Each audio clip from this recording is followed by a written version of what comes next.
Hello kids, welcome back to our channel. Today we draw capital letter alphabets A to R. Stay with us.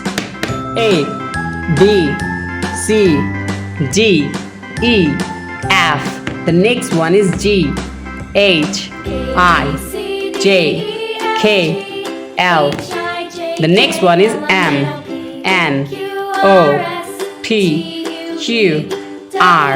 Exactly. Vivid green color, warm gray color, lavender color, black color.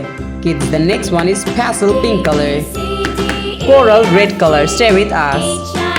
Persian blue color, emerald green color, pale blue light color, raw silk color, cool gray color, pastel pink color. Stay with us. Today we draw capital letter alphabets A to R.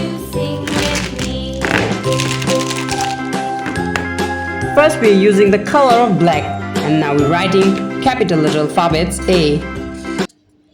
A. The next one is B. C for cow.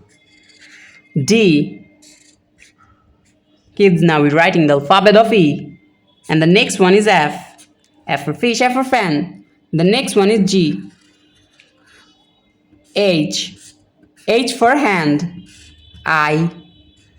J, K for kite, L for lemon, and the next one is M for moon, M for mango, N for nose, N for nest. The next one is O for octopus, P for penguin, Q for queen, R for rose, R for rice. Thank you so much for watching.